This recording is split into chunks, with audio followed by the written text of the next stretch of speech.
তামুলীয়ে বিশ্বাস কৰে যে তেওঁ কাৰোক ইনফ্লুৱেঞ্চ নকৰাকে তেওঁৰ নিজৰ যোগ্যতা দক্ষতা আৰু পাণ্ডিত্যৰ গুণেৰে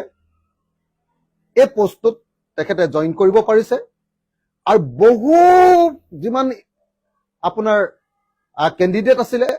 সেই কেণ্ডিডেট বিলাকৰ 3 দিনীয়া ইণ্টাৰভিউৰ পাছত তেওঁ এই পদটো লাভ কৰিছিলে গতিকে গীতাশ্ৰী তামুলীয়ে বিশ্বাস কৰে যে তেওঁ খুব সততাৰে এই চাকৰিটো পাইছে আৰু সেইকাৰণে আমাৰ কাৰণে এইটো কোনো পধ্যে নৈতিকতাৰ প্ৰশ্ন নাই বৰং আমাক এনেকৈ আমাৰ গীতাশ্ৰী তামুলীক এনেকৈ অত্যাচাৰ কৰাটো মুখ্যমন্ত্ৰীজনৰ এটা ব্লেকমেইলিং আৰু এটা মানসিক অত্যাচাৰৰ বাহিৰে আমাৰ কাৰণে আন কোনো কাম হোৱা নাই অসমৰ মুখ্যমন্ত্ৰী এজনে অসমৰ এগৰাকী মহিলাক তেওঁৰ প্ৰতিজন এমএলএ হোৱাৰ কাৰণে আৰু বিৰোধী পক্ষৰ এমএলএ হোৱাৰ কাৰণে গীতাশ্ৰী তামুলীক এনেকৈ ব্লেকমেইল কৰিছে গীতাশ্ৰী তামুলীক এনেকৈ মানসিকভাৱে অত্যাচাৰ কৰিছে আৰু মানসিকভাৱে অত্যাচাৰ কৰি এতিয়া আকৌ উল্টাই তেখেতে নিজে কৈছে যে নৈতিকতাৰ খাতিৰত গীতাশ্ৰী তামুলীয়ে চাকৰিটো এৰি দিব লাগে অখিল গগৈৰ কাৰণেতো গীতাশ্ৰী তামুলীয়ে চাকৰি পোৱা নাছিলেই বৰং অখিল গগৈৰ কাৰণে গীতাশ্ৰী তামুলীৰ চাকৰিটোত বাধা প্ৰদান কৰিছিলে হিমন্ত বিশ্ব শৰ্মা পীযুষ হাজৰিকা আৰু জয়ন্ত মল্লবৰুৱাই তেতিয়া তেওঁলোক কংগ্ৰেছৰ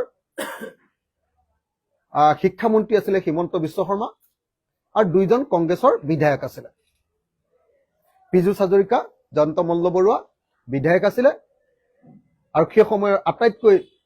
মানে যুৱ কংগ্ৰেছৰ তেওঁলোক প্ৰভাৱশালী লিডাৰ আছিলে তেওঁলোকে সংবাদমেল দিছিলে আৰু শিক্ষামন্ত্ৰী নিজে আছিলে তেতিয়া হিমন্ত বিশ্ব শৰ্মা যেহেতু গীতাশ্ৰী তামুলী মোৰ পত্নী আছিলে গতিকে গীতাশ্ৰী তামুলীৰ এপইণ্টমেণ্টটো দিয়াৰ আগত যেতিয়া সিলেকশ্যন হ'ল তেতিয়া হিমন্ত বিশ্ব শৰ্মাই ইয়াৰ ফাইলবিলাক এনকুৱাৰী ঘোষণা কৰি বিবৰুৱা কলেজৰ পৰা ফাইলবিলাক উঠাই লৈ গৈছিলে আৰু বহুদিন ধৰি আমাক ইণ্টাৰভিউত পাছ কৰাৰ পাছতো আমাৰ ৱাইফক তাত চাকৰিত যোগদান কৰিবলৈ অনুমতি দিয়া নাছিলে যেহেতু তেখেত অখিল গগৈৰ পত্নী আছিল গতিকে অখিল গগৈৰ পত্নী হৈ তেওঁ চাকৰিৰ কাৰণে কোনো ফেভাৰটো পোৱাই নাই চাকৰি পোৱাৰ পাছত তেওঁ চাকৰি জইন কৰিব নোৱাৰাকে ৰৈহে থাকিবলগীয়া হৈছিল তাৰ পাছত সেই ফাইল গৈ মুখ্যমন্ত্ৰী তৰুণ গগৈ ডাঙৰীয়াৰ টেবুলত পৰিছিলে পৰৱৰ্তী সময়ত আমাক আচলতে যেতিয়া বহুত দেৰি হৈছিলে এপইণ্টমেণ্টটো তেতিয়া আমি ডাইৰেক্টৰক যেতিয়া আমাৰ ৱাইফে সুধিছিলে যে মোৰতো এনেকে কাগজ গ'ল কিন্তু মোক জইন কৰিবলৈ দিয়া নাই কিয়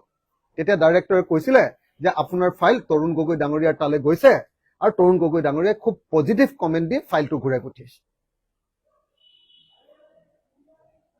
গতিকে মই আপোনালোকক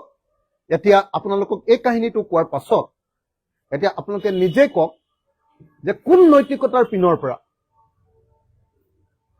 আমি নিজে নিজে চাকৰিটো এৰি দিম